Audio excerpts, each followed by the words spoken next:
पूर्वी यूक्रेन के उड़े चीथड़े, 5000 हमलों से कोहराम।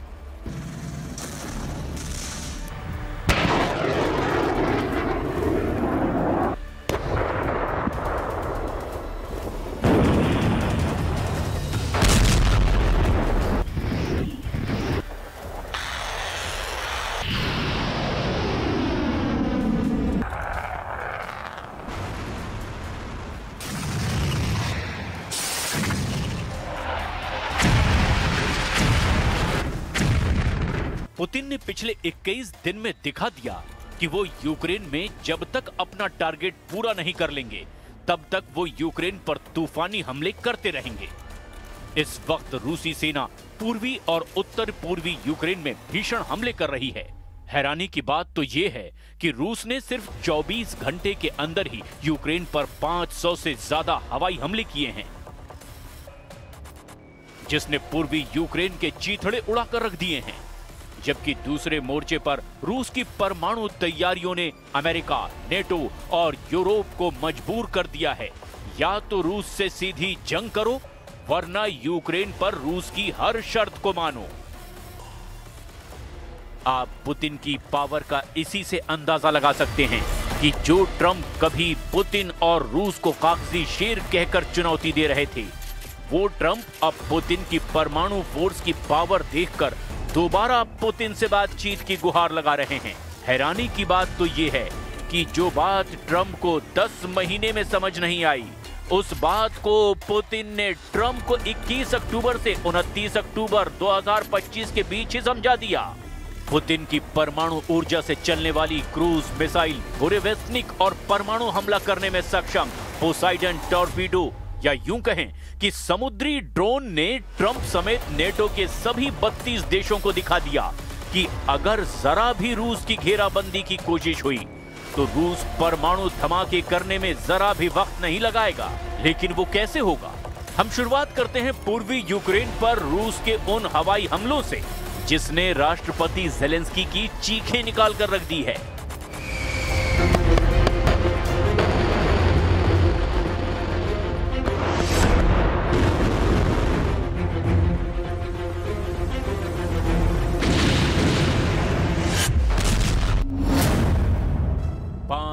हवाई हमलों से थर्राया यूक्रेन।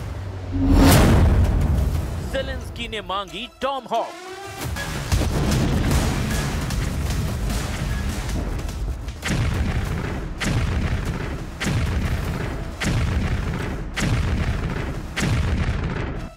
पूर्वी यूक्रेन में इस वक्त यूक्रेनी सेना के चीथड़े उड़ाए जा रहे हैं।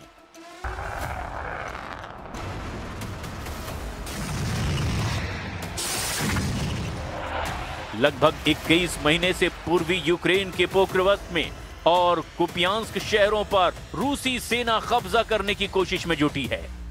लेकिन वॉर जोन से आई हालिया रिपोर्ट से साफ हो गया कि रूसी सेना ने पूर्वी यूक्रेन के पोक्रोवस्क और कुपियांस्क शहरों में घिरे यूक्रेनी सैनिकों को अब सरेंडर करने के लिए मजबूर करना शुरू कर दिया है।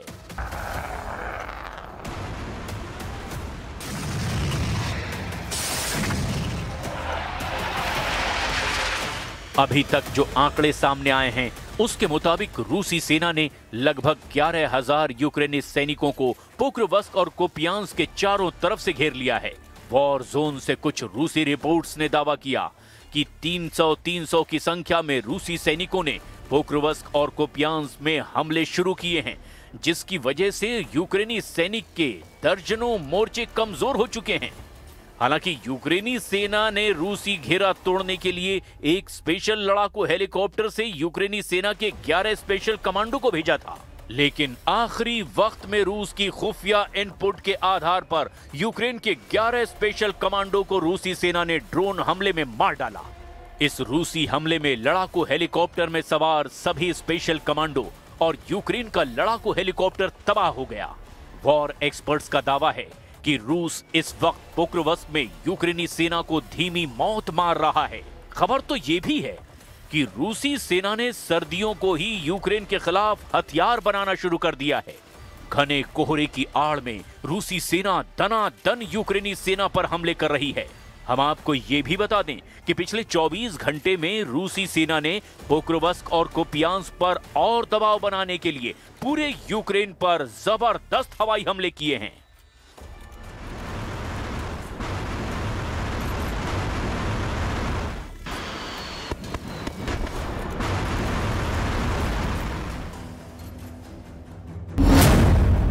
यूक्रेन की डबल हार, रूस ने उड़ा दिए लेपर्ड टैंक।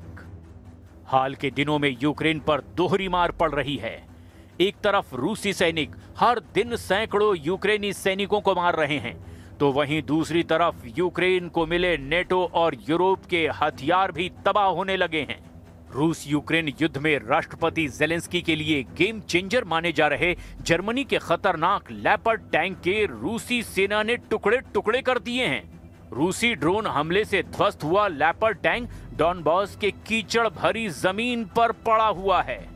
ये रूसी हमला उस वक्त हुआ जब यूक्रेन की सेना का एक काफिला आगे बढ़ रहा था। राष्ट्रपति जेलेंस्की की game changer machine German leopard 2A6 tank अपनी चमकदार तोपों के साथ रूस पर हमला कर रही थी, लेकिन रूस ने अपने ड्रोन हमले से लेपर्ड टैंक के चीथड़े उड़ा दिए। यूक्रेन को जर्मनी से मिले लेपर्ड टैंक रूसी निशाने पर पूरी तरह से आ चुके हैं। हम आपको लेपर्ड टैंक में बैठे यूक्रेनी कमांडर और उसके टैंक की तबाही की वो रिपोर्ट बता रहे हैं जो साबित करती है कि रूसी सेना के सामने जर्मनी के टैंक फुस साबित हो रहे हैं। यूक्रेन की राजधानी कीव के रहने वाले 28 साल के कैप्टन अलेक्जेंडर लेपर्ड टैंक के कैबिन में बैठा था। वह अपने रेडियो पर साथियों से बोला कि मैंने अपने लेपर्ड टैंक से रूसियों को पीछे धकेल दिया है। भारी कवच, 120 mm तोप और 70 किलोमीटर प्रति घंटा की रफ्तार से टैंक रूसी सेना पर हमला कर रहा था। जेलेंस्की इसे गेम चेंजर टैंक कह रहे थे, लेकिन तभी अचानक आसमान से रूसी ड्रोन लॉनेट ने टैंक की तरफ गहरा गोता लगाया और भयानक आवाज के साथ लेपर्ड टैंक के हैच पर सीधा हमला किया। रूसी ऑपरेटर सर्गेई इस ड्रोन को डोनेट्स्क के एक गुप्त बंकर से कंट्रोल कर रहे थे। सर्गेई ने ट्रिगर दबाया, निशाना लॉक किया और फिर कुछ फुसफुसाया और फिर इसके बाद पहला विस्फोट लेपर्ड के ट्रेड्स पर हुआ। इससे धातु के टुकड़े उड़ गए, टैंक कांपा, लेकिन अलेक्जेंडर ने आवाज दी, आगे बढ़ो। लेकिन तभी दूसरा ड्रोन आया और सीधा इंजन पर गिरा। विस्फोट की लपटें भड़की और ये टैंक टुकड़ों में बिखर गया। जोरदार धमाके से कुछ सेकंड में ही यूक्रेन को जर्मनी से मिला लेपर्ड 2A6 टैंक टुकड़े टुकड़े हो गया। यूक्रेन के इस टैंक की तबाही का लाइव वीडियो रूसी ड्रोन के कैमरे में कैद कर लिया गया।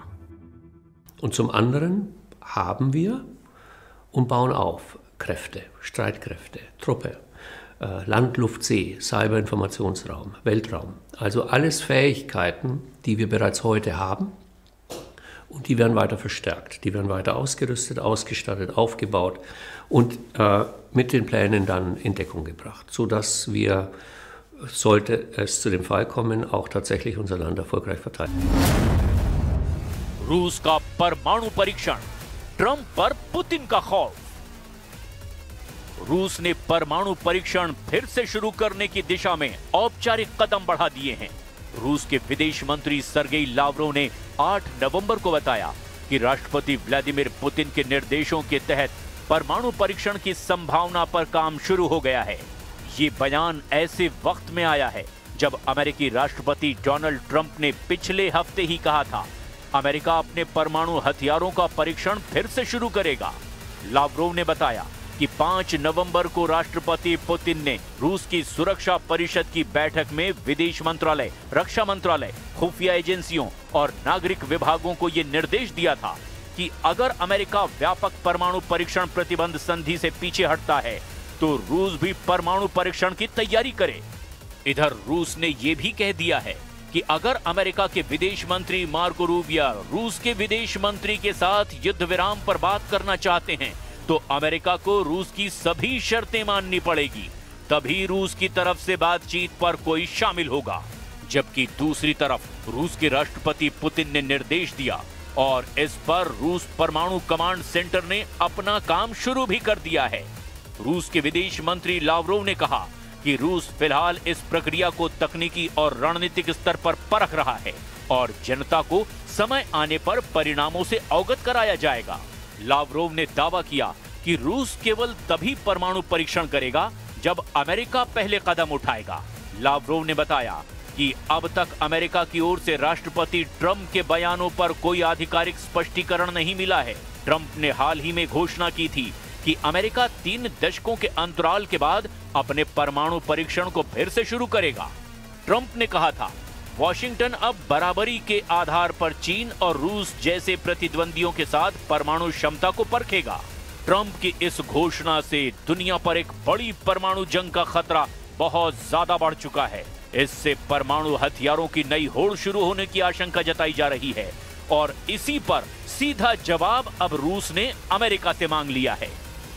Но в то же время обращает на себя внимание, что указанное мероприятие последовало за неоднозначными высказываниями президента США о намерении активизировать испытательную деятельность применительно к ядерному вооружению, якобы в ответ на некие равнозначные, как было сказано, шаги России и Китая. इधर दूसरी तरफ यूक्रेन के राष्ट्रपति जेलेंस्की अमेरिका से लंबी दूरी की टॉमहॉक मिसाइलें आने का अब भी इंतजार कर रहे हैं, लेकिन अभी तक ट्रंप ने एक भी टॉमहॉक मिसाइल यूक्रेन को नहीं दी है और ना ही वो आसानी से देने वाले हैं। जबकि दूसरी तरफ 3 अक्टूबर 2025 से अब तक यूक्रेन के 27 इलाकों पर 5000 से ज्यादा हवाई हमले रूस कर चुका है। रूस के इन हमलों में क्रूज और बैलिस्टिक मिसाइलों का जमकर इस्तेमाल हुआ है।